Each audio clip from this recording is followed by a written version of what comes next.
बिस्मिल्लाहिर्रहमानिर्रहीम अस्सलामुअलैकुम everyone and welcome to easy medical by doctor लारे। आज का हमारा टॉपिक है बेल्स पाल्सी, जिसे हम आम उर्दू ज़बान में चेहरे का फालिज या लकवा भी बोलते हैं। ये एक ऐसी मेडिकल कंडीशन है जिसमें फेशियल नर्व के डैमेज होने की वजह से फेस के जो मसल्स हैं वो पैरालाइज्ड हो जाते हैं और पेशेंट की जो इफ़ेक्टेड साइड होती है वहाँ से उसके चेहरे की ड्रूपिंग हो जाती है, उसका फेस लटक जाता है। आए आज के अपने इस लेक्चर में हम बेल्स पाल्सी और उसकी मैनेजमेंट को डिटेल से डिस्कस करते हैं। जैसा कि हमने डिस्कस किया कि बेल्स पाल्सी एक ऐसी कंडीशन है जिसमें फेशियल नर्व डैमेज हो जाती है। फेशियल नर्व हमारी 7th क्रेनियल नर्व है। इसकी डिफरेंट ब्रांचेस होती हैं जो कि फेस के मसल्स को नर्व सप्लाई प्रोवाइड करती हैं। अगर किसी वजह से ये नर्व डैमेज हो जाती है या कंप्रेस हो जाती है तो इसकी नॉर्मल फंक्शनिंग एक्टिविटी डिस्टर्ब होती है और फेस के मसल्स पैरालाइज्ड हो जाते हैं। ये वो कंडीशन होती है जो ऑल ऑफ द सडन भी हो सकती है, यानी कुछ केसेस ऐसे होते हैं जिसमें पेशेंट बिल्कुल नॉर्मल रात को सोता है और जब वो सुबह उठता है तो वो बेल्स पाल्सी की कंडीशन के साथ उठता है। इसके अलावा ये कंडीशन किसी भी एज ग्रुप में हो सकती है, यानी कि younger adults and older population दोनों में इक्वल चांसेस हैं। इसके अलावा ये कंडीशन जेंडर स्पेसिफिक नहीं है, यानी मेल्स एंड फीमेल्स दोनों में इक्वल रिस्क है बेल्स पाल्सी के होने का। अब हम डिस्कस करते हैं कि बेल्स पाल्सी में कौन कौन से फेशियल मसल्स ऐसे हैं जिनकी फंक्शनिंग इफ़ेक्ट होती है। सबसे पहले हमारे पास आ जाता है ऑक्सीपिटो फ्रंटालिस। अगर आप इमेज पे फोकस करें तो फोरहेड के एरिया पे जो मसल मौजूद है वो ऑक्सीपिटो फ्रंटालिस है। ऑक्सीपिटो फ्रंटालिस वो मसल होता है जो कि आईब्रोज की रेजिंग करवाता है। जब ये मसल डैमेज होता है तो पेशेंट से उसकी आईब्रो रेज नहीं होती। नेक्स्ट जो मसल है वो है ऑर्बिक्यूलरिस ओक्यूलाई। ये वो मसल होता है जो कि आई की क्लोजिंग के लिए रिस्पॉन्सिबल होता है। अगर आप हाईलाइटेड एरिया देखें तो इस एरिया में ये मसल मौजूद होता है। जब बेल्स पाल्सी में ये मसल कॉम्प्रोमाइज़ होता है तो पेशेंट से उसकी आई क्लोज नहीं हो। Next is corrugator and procerus muscle. ये वो मसल होता है जो कि दोनों आईब्रोज के दरमियान रिंकल्स को क्रिएट करता है। Then zygomaticus major and minor muscle जो कि इस एरिया में लोकेटेड होता है। ये वो मसल होता है जो कि corner of mouth and upper lip को रेस करता है और स्माइल क्रिएट करता है। ये मसल हैप्पीनेस एंड प्लेजर जैसे एक्सप्रेशंस को क्रिएट करने में एक इम्पॉर्टेंट रोल प्ले करता है। Next is buccinator muscle. यहाँ पर ग्रीन में जो हाईलाइटेड है ये बक्सिनेटर मसल है। ये थिन फ्लैट मसल होता है जो कि चीक के एरिया में लोकेटेड होता है। ये च्यूइंग, सकिंग एंड ब्लोइंग जैसी एक्टिविटीज़ में हेल्प आउट करता है। देन ऑर्बिक्यूलरिस ओरस, ये इस एरिया में लोकेटेड होता है एंड ये माउथ की क्लोजिंग करवाता है। रिसोरियस मसल, ये इस एरिया में लोकेटेड होता है और ये भी माउथ को लेटरली पुल करता है और एक सॉफ्ट सी स्माइल क्रिएट करवाता है। At the last is mentalis muscle जो कि यहाँ पर लोकेटेड है। ये वो मसल है जो कि चिन के एरिया में रिंकल्स क्रिएट करवाता है और साथ में इम्पॉर्टेंट है ड्रिंकिंग के लिए, क्योंकि ये वो मसल होता है फॉर एग्जांपल अगर कोई जो है वो ग्लास में पानी पी रहा है तो ये लोअर लिप को उस ग्लास के साथ सील करवा देगा ताकि पानी की ड्रिबलिंग ना हो, वो मुंह से बाहर ना आए। अगर ये मसल इफ़ेक्ट होता है तो पेशेंट के लिए ड्रिंकिंग बहुत ज़्यादा डिफ़िकल्ट हो जाती है। अब हम डिस्कस करते हैं उन क्लिनिकल फीचर्स को जिनके साथ बेल्स पाल्सी का पेशेंट प्रेजेंट होगा।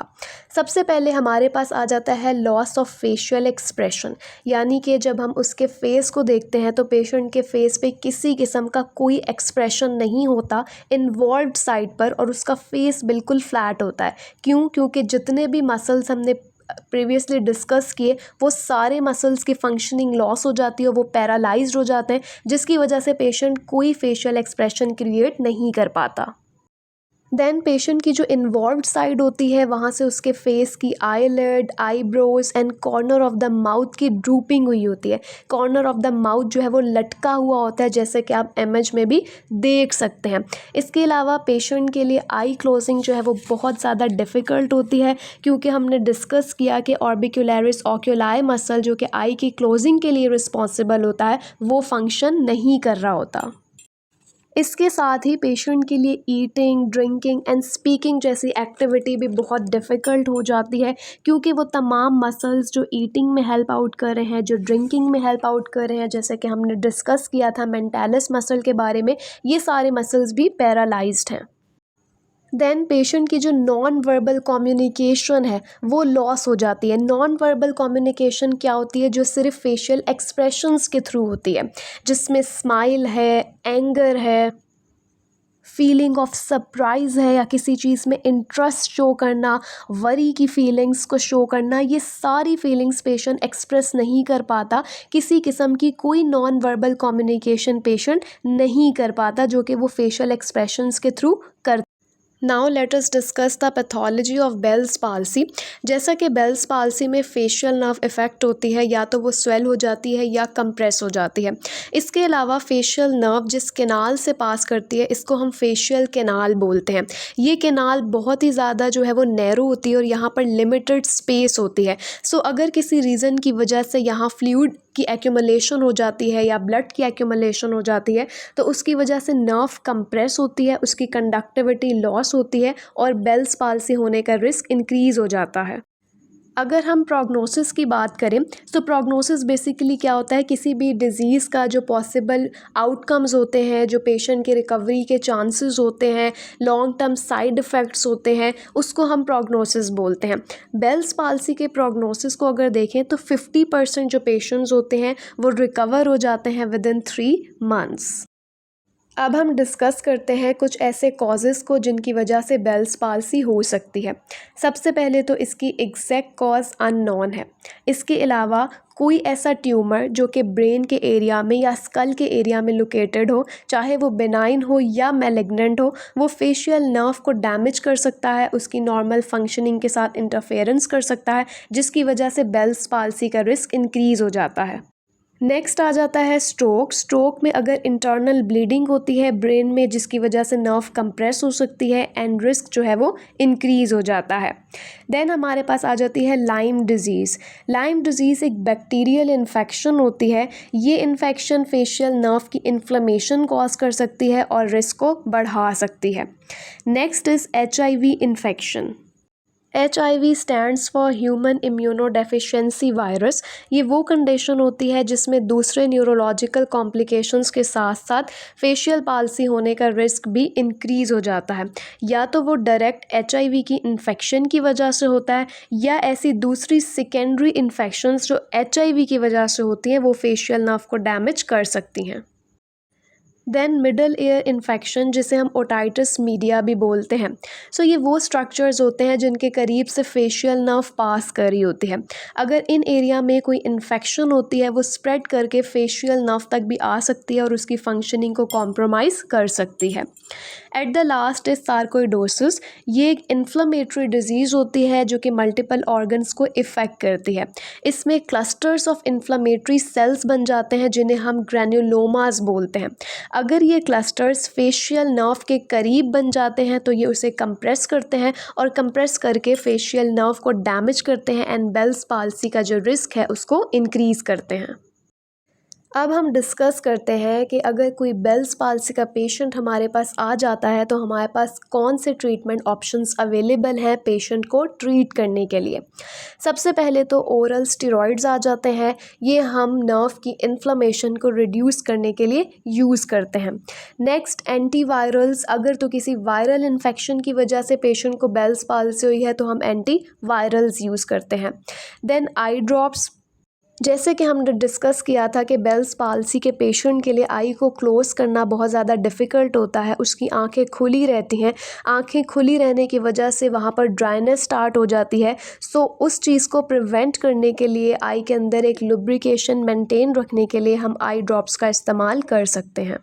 सर्जरी का ऑप्शन तब यूज़ किया जाता है जब बाकी ट्रीटमेंट ऑप्शंस फेल हो जाते हैं और पेशेंट जो है वो रिकवर नहीं हो रहा होता, तो एट द लास्ट सर्जरी का ऑप्शन यूज़ किया जाता है। अब हम डिस्कस करते हैं कि फ़िज़िकल थेरेपी में हमारे पास पेशेंट को ट्रीट करने के लिए कौन से ऑप्शंस अवेलेबल हैं। सबसे पहले अल्ट्रासाउंड। अल्ट्रासाउंड को हम यूज़ करते हैं नर्व की इन्फ्लेमेशन को रिड्यूस करने के लिए। Second is infrared.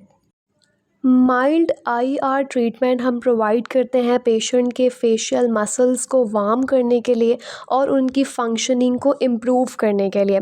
आईआर को अप्लाई करने से पहले हम मेक श्योर करते हैं कि पेशेंट की जो आइज़ हैं वो कवर्ड होनी चाहिए, तो हम उसकी आई को किसी टॉवल से या किसी जो है वो क्लॉथ से कवर कर देते हैं ताकि आईआर की रेज़ जो है पेशेंट की आइज़ को डैमेज ना। फ़िज़िकल थेरेपी मैनेजमेंट में हम मोडेलिटीज़ के अलावा पेशेंट को कुछ एक्सरसाइजेज़ जो हैं वो भी गाइड करते हैं, जिनको करने से पेशेंट के जो फेशियल एक्सप्रेशंस हैं, नॉर्मल फेशियल एक्सप्रेशंस, वो दोबारा से पेशेंट रीगेन कर पाता है। ये एक्सरसाइजेस पहले हम पैसिवली यानी ख़ुद पेशेंट के फेस पे परफॉर्म करवाते हैं अपने फिंगर्स की हेल्प से, और उसके बाद हम पेशेंट को कहते हैं कि वो ख़ुद इन एक्सप्रेशंस को क्रिएट करने की कोशिश करे। उसे कहते हैं कि आपने ये सारी एक्सरसाइजेस की जो प्रैक्टिस है वो मिरर के सामने करनी है ताकि आपको एक अच्छा पॉजिटिव फीडबैक मिले। इन एक्सरसाइजेस में हमारे पास सबसे पहले आ जाती है लुक, सरप्राइज एंड फ्रॉनिंग एक्सप्रेशन, जो कि आप इमेज नंबर 1 में देख रहे हैं। ये है frowning expression. Then squeeze eyes, then open wide, यानी पेशेंट को कहेंगे कि पहले अच्छे से अपनी आंखों को स्क्वीज करें और फिर जितना खोल सकता है उन्हें खोले। साथ ही हम पेशेंट को स्माइलिंग प्रैक्टिस करवाते हैं। पहले ख़ुद अपने फिंगर्स से उसके कॉर्नर्स ऑफ माउथ को लिफ्ट करते हैं और स्माइलिंग एक्सप्रेशन क्रिएट करवाते हैं, और फिर आहिस्ता आहिस्ता जैसे जैसे पेशेंट सीखता जाता है उसे कहते हैं कि ख़ुद इसको क्रिएट करे। देन हम पेशेंट से वॉवल्स के साउंड्स जो हैं वो बुलवाते हैं, जिनमें ए, ई, आई, ओ, यू जैसे साउंड्स आ जाते हैं। इसके अलावा आप पेशेंट को कुछ दूसरी एक्टिविटीज़ करवा सकते हैं, जैसे कि आप स्ट्रॉ यूज़ कर सकते हैं और पेशेंट को कहें कि इसको अपने माउथ में होल्ड करके रखें। साथ विसल जैसी एक्टिविटी जो है वो हम पेशेंट को कह सकते हैं कि विस्लिंग करने की कोशिश करें। ये कुछ एक्सरसाइजेज़ हैं जो पेशेंट को हेल्प आउट करती हैं, जिसके थ्रू पेशेंट के जो फेस के मसल्स हैं उसकी स्ट्रेंथ और कोऑर्डिनेशन इम्प्रूव होती है। साथ में जो नर्व की रीजनरेशन है वो प्रमोट होती है, मसल्स की जो स्टिफनेस है वो प्रिवेंट होती है, ब्लड सर्कुलेशन इम्प्रूव होती है, और साथ ही साथ इन्वायरमेंटल वेलबींग के लिए ये एक्सरसाइजेज़ बहुत ज़्यादा इम्पॉर्टेंट हैं, क्योंकि पेशेंट जो है वो बहुत ज़्यादा उसका कॉन्फिडेंस लो हो जाता है जब वो कम्युनिकेट नहीं कर पाता, अपनी बात को कन्वे नहीं कर पाता, नॉन वर्बल कम्युनिकेशन नहीं कर पाता। आपने पेशेंट को इन एक्सरसाइजेज़ की इम्पॉर्टेंस गाइड करनी है ताकि पेशेंट इन एक्सरसाइजेज़ को लाजमी तौर पर फॉलो करे। ये था हमारा आज का लेक्चर। होप कि आपको लेक्चर समझ आया हो। अगर आपको वीडियो पसंद आई है तो लाइक, शेयर एंड सब्सक्राइब ज़रूर कीजिए ताकि आगे आने वाली इन्फॉर्मेटिव वीडियोस आसानी से आप तक पहुंच सकें। Thank you so much for watching this video presentation. मिलते हैं एक नेक्स्ट वीडियो में एक नए लेक्चर के साथ। अल्लाह हाफ़िज़।